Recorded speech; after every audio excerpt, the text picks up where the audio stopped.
May 1980, 22-year-old Jessie Earl vanished during a walk near the cliffs of Beachy Head, a place known for its beauty and its darkness. 9 years later, her skeletal remains were found, her wrists bound with her own bra, hidden in the undergrowth. Was it a notorious serial killer or a predator still at large? This is the chilling mystery of a murder that haunted a family for over 4 decades, a case where justice remains just out of reach.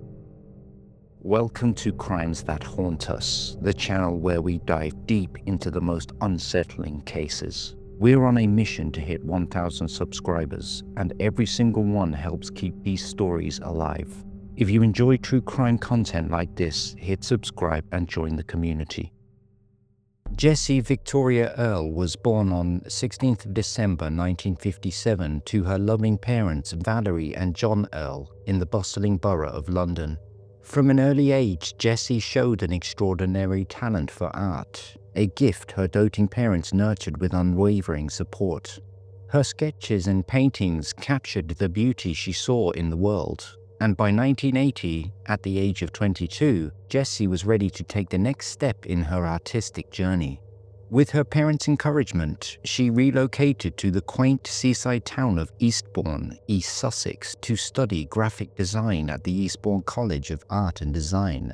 She settled into a modest bedsit at 12 Upperton Gardens, a short walk from the college, and immersed herself in her new life.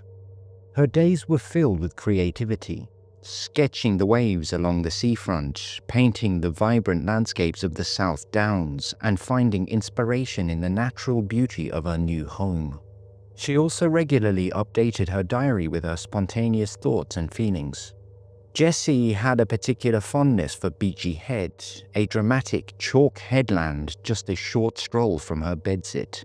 Its towering cliffs and sweeping views were a constant source of inspiration for her artwork, and she often took solitary walks there to clear her mind. But Beachy Head held a darker reputation. Since 1965, over 500 people have lost their lives at this notorious hotspot, a grim statistic that cast a shadow over its beauty. Little did Jessie know that her love for this haunting landscape would soon become a pivotal piece in the puzzle of her disappearance. Her family described her as vibrant and determined, a young woman who knew what she wanted from life. But on the 15th of May 1980, everything changed. The last known contact Jessie had with anyone was a phone call to her mother, Valerie Earl, on the morning of May 15th, 1980. From a telephone box on the Eastbourne seafront, Jessie spoke with her usual warmth, telling her parents she planned to visit them in London on Friday, May 16th. But during that call, she shared a detail that would later become a haunting clue in the investigation. Jessie mentioned meeting a middle-aged man while walking on the downs near Beachy Head, a man with a Scottish accent, living in Brighton, who was separated and had 4 children. She told her mother, "I wish men would be prepared to be just friends," her voice tinged with unease. Jessie also expressed her hesitation about returning to her bedsit that day, saying she feared he might knock on her door. The conversation remained light-hearted, and Jessie assured her mother she'd see them on Friday. But when Friday came, Jessie never arrived at the family home in London. Valerie and John weren't immediately alarmed. They knew their daughter was dependable, but they assumed she might have changed her plans. Still, it was unlike her not to call, and a quiet unease began to settle in. By Saturday, May 17th, Valerie could no longer ignore her instincts. She boarded a train to Eastbourne to check on her daughter. What she found at Jessie's bedsit at 12 Upperton Gardens was deeply unsettling. Dirty dishes sat on the table, Jessie's handbag rested on the bed, and a book lay on the floor beside her reading glasses. Her purse was nearby, and her diary, where Jessie often poured out her thoughts, was open on the table. Her asthma inhaler, a silver ring she always wore, and her bag were all there, untouched. Jessie had a known history of asthma, which sometimes required medication, but there was no sign she had taken her inhaler with her. To her family and later investigators, this was a glaring red flag. The scene suggested Jessie had left her bedsit briefly, fully intending to return. Self-harm scenario or even a voluntary disappearance seemed unthinkable. Inquiries with Jessie's friends only deepened Valerie's fears. No one had seen or heard from her since Wednesday, May 14th. That same day, Valerie reported Jessie missing to Sussex police. But what should have been the start of a thorough investigation quickly turned into a nightmare for the Earl family. Sussex police launched an initial search for Jessie, deploying police dogs along the scenic trails of Eastbourne and combing through her bedsit at 12 Upperton Gardens. 3 weeks later, they conducted aerial searches over the South Downs using thermal imaging, and missing person posters bearing Jessie's face were distributed across the town. But despite these efforts, no trace of Jessie was found, and the investigation took a devastating turn. Citing pressure of exams and depression over a number of allergies, the police made a snap judgment that would haunt the case for decades. They concluded Jessie had likely taken her own life by jumping from the cliffs of Beachy Head. They pointed to the headland's grim reputation, over 500 deaths since 1965, earning it the label of a hotspot. But there was no evidence to support this theory. No body, no witnesses, no note, and certainly no indication from Jessie's diary or loved ones that she was struggling. Yet, the assumption of effectively shelved the investigation. Resources were pulled, leads ignored, and Jessie's parents were left to grieve without answers. Imagine the torment of Valerie and John Earl during this dark time. Their beloved daughter missing, and a police force that dismissed her disappearance as self-harm, despite the suspicious circumstances in her bedsit. Jessie had seemingly vanished without a trace. Determined to keep their daughter's case alive, Valerie and John campaigned tirelessly. On the 11th of February 1987, they appeared on the BBC's Wogan Chat show, sharing Jessie's story with the nation and pleading for information. Their voices trembled with a mix of hope and despair as they spoke of their vibrant daughter, refusing to accept the police's conclusion. Years later, Coroner James Healy Pratt would condemn the police's assumption as wrong and contrary to evidence, stating that it had a chilling effect on the investigation. But by then, the damage was done. For 9 years, Jessie Earl's case remained cold, her fate a mystery, until a heartbreaking discovery in 1989 changed everything. In March 1989, along Beachy Head Road near the walking paths overlooking the Seven Sisters Cliffs, a young girl was flying a kite with her father. A gust of wind tore the kite from her hands, sending it crashing into a dense patch of overgrown gorse bushes. The father, trying to console his daughter, initially promised to replace the kite. It was too far into the thicket to retrieve, but the little girl's persistence won out, and he reluctantly pushed his way through the tangled overgrowth. What he found would haunt him for the rest of his life. Hidden among the bushes was a skeletonized body, its wrists bound with a bra. The man quickly summoned help, and Sussex police arrived to secure the scene. They cleared a 20 square meter area around the site, excavating and meticulously examining it for evidence. A volunteer team of metal detectorists, led by an archaeologist, searched the surrounding area, recovering items like jewelry and belt buckles, but none proved significant to the investigation. The remains were identified as Jessie Earl's, and they were found not far from the spot where she was last seen walking 9 years earlier. Forensic investigations confirmed she had likely died where she was found, but none of her possessions, beyond the bra, were ever recovered. One detail stood out. The bra had been knotted around her wrists, suggesting she had been restrained.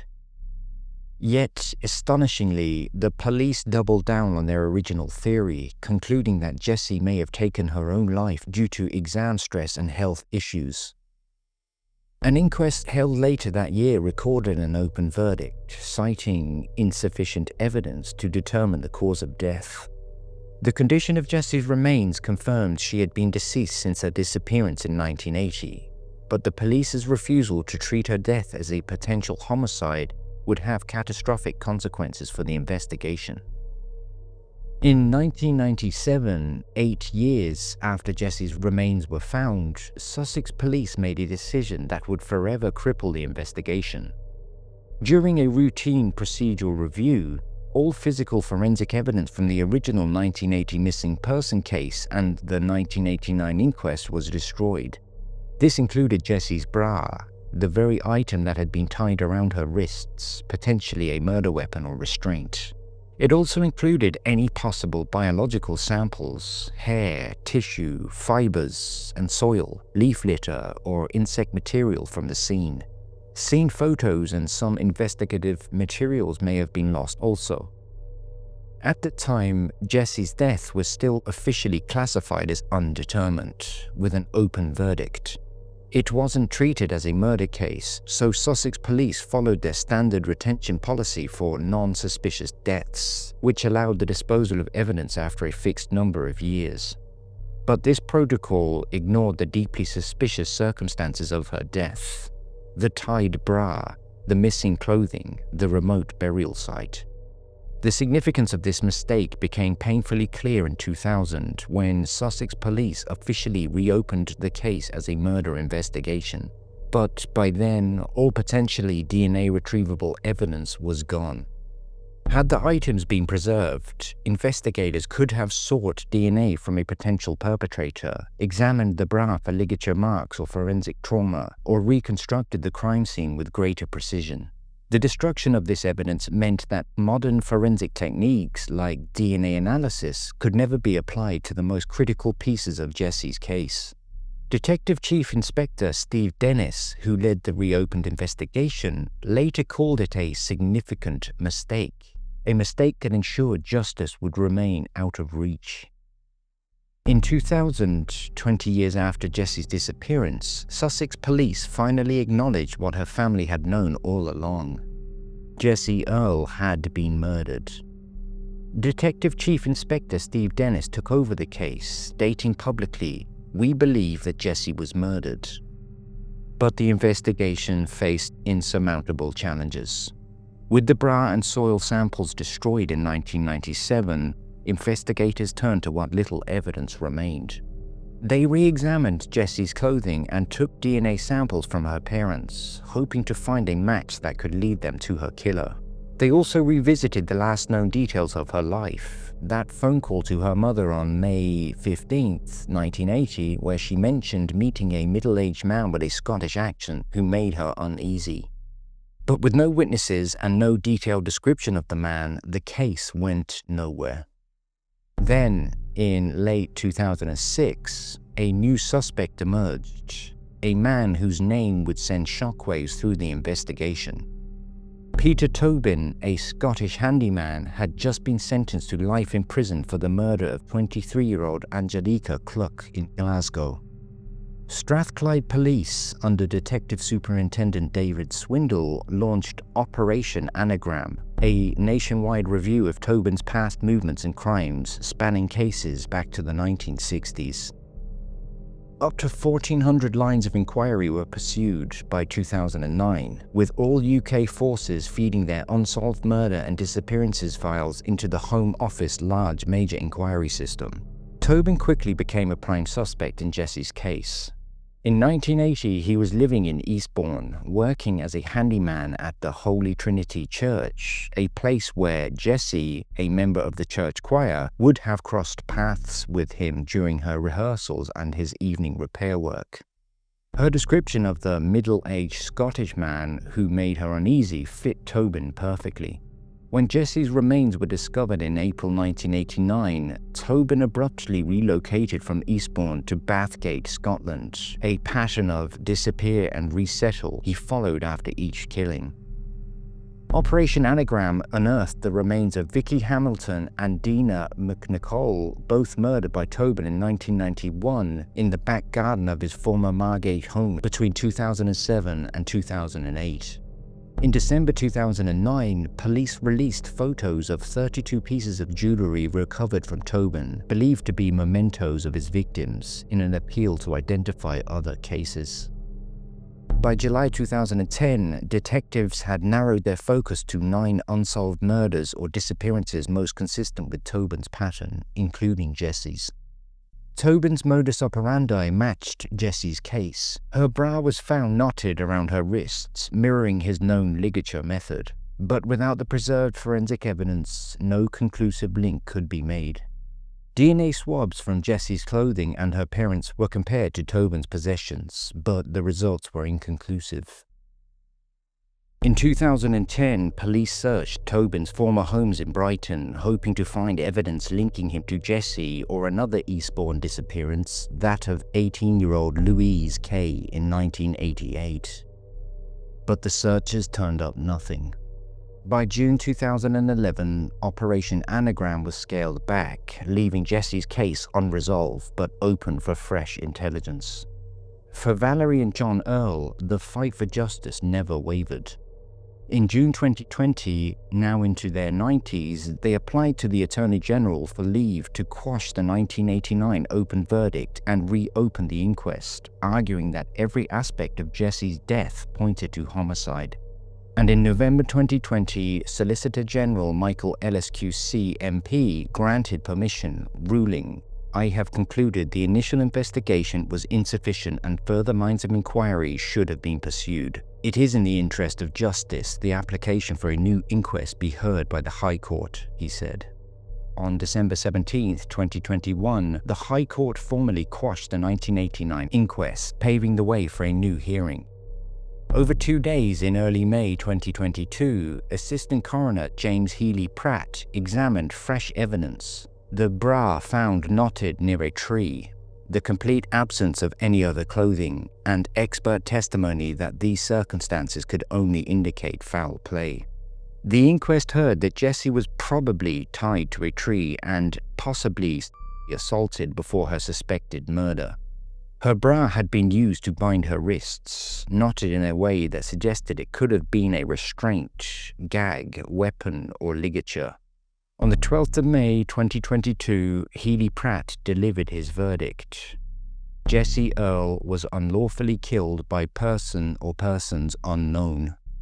He condemned Sussex Police's handling of the case, stating, "The disposal of the bra and the decision-making by the Sussex Police leading up to its disposal was significantly flawed." He echoed the High Court's finding that the Earl family had been victims of a substantial injustice due to the investigative failures, noting that the police had repeatedly failed to submit relevant documents to the High Court and to the Earls. For Valerie and John, this verdict was a bittersweet victory after over 4 decades of campaigning. While they never saw an arrest, the formal recognition that Jessie's death was a killing, not an accident or gave them a measure of closure, but the question remains, who took Jessie's life? On October 8, 2022, at the age of 76, Peter Tobin dies while serving a life sentence at Edinburgh's Royal Infirmary. Suffering from multiple health issues, including cancer, Tobin repeatedly refused food and medical treatments in his final weeks. His death brought no closure to the families of many unsolved cases he was suspected of being linked to, including Jessie Earl. Despite police efforts, he never confessed to any additional crimes beyond the 3 murders he was convicted for.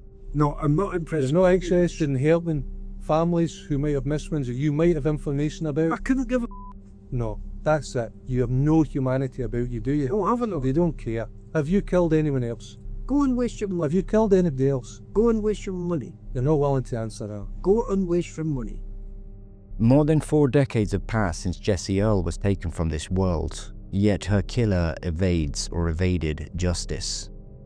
The mistakes of the past, the assumption of self-harm, the destruction of evidence have left an indelible mark on this case, ensuring that justice remains out of reach for Jessie and her family. Valerie and John Earl have spent 45 years fighting for answers, their grief compounded by the knowledge that the investigation was mishandled from the start. The coroner's words ring true. They have been victims of a substantial injustice. Yet even in their 90s, they hold on to the hope that one day, someone will come forward with the key to solving their daughter's murder. Beachy Head, once a place of inspiration for Jessie, now stands as a haunting reminder of the mystery that surrounds her death. Was Peter Tobin responsible, as many believe, or does her killer still walk free, hidden in plain sight? As the sun dips below the chalk cliffs of Beachy Head, we remember Jessie not as a tragic footnote in a cold case file, but as a vibrant young woman whose laughter once echoed through the very path she loved to walk, where she poured her heart into every sketch and journal entry. Her fondness for the natural world, those windswept downs, the scented gorse, the endless horizon of the channel, spoke to a soul in love with beauty and possibility. Thank you for watching and listening to Jessie's story. Please feel free to add your own comments, thoughts, and theories in the comment section below, and we'll see you next time.